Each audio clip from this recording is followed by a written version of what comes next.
नमस्कार. आपल्या सगळ्यांचे सोशल महाराष्ट्र न्यूज चॅनलमध्ये हार्दिक स्वागत. चला वळूया तर एका नवीन बातमीकडे. आजची बातमी.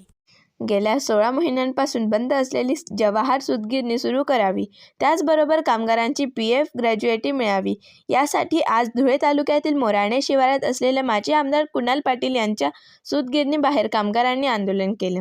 गेल्या 16 महिन्यांपासून सूतगिरणी बंद ठेवली असून पगार नाही, त्यामुळे कामगारांना उपासमारीची वेळ आली असून अनेक कामगार रिटायर झाले आहेत.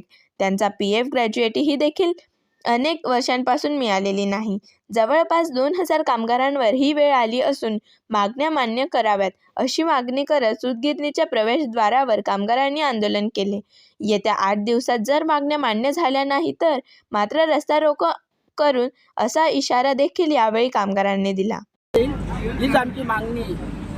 शेतकरी सहकारी सूतगिरणी लिमिटेड मोराणे या गिरणीचे संस्थापक चेअरमन होते कैलासवासी दाजी साहेब रोहिदाजी पाटील यांनी अशी स्वप्न बघितली होती की धुळे तालुक्याचा विकास करणं हेच त्यांचं ध्येय होतं. परंतु त्यांच्या कारकिर्दीत सूतगिरणी व्यवस्थित नाही, पण महाराष्ट्रात 1 नंबर चालली.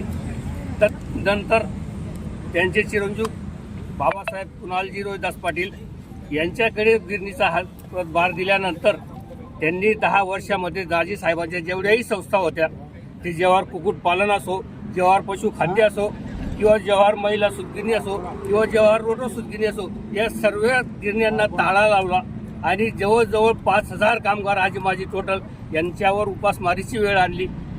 4 महिन्यापूर्वी बाबासाहेबांनी गिरणीच्या जिनिंगमध्ये मीटिंग घेतली की तुम्ही फक्त इलेक्शन पुरतं माझं काम करा, मी तुमचं माझी प्रॉपर्टी विकून पैसे देईल.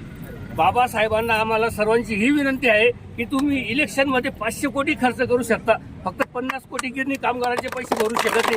अहो सर, बाहेर जर 30 डिग्री सेल्सिअस टेम्परेचर असेल तर गिरणीमध्ये 40 डिग्री सेल्सिअस टेम्परेचर ठेवावं लागतो. अशा तापमानात गिरणी कामगार होरपळून जातो, तरी तो त्याच्या उदरनिर्वाहासाठी पोटभराची खळगी भरण्यासाठी काम करतो.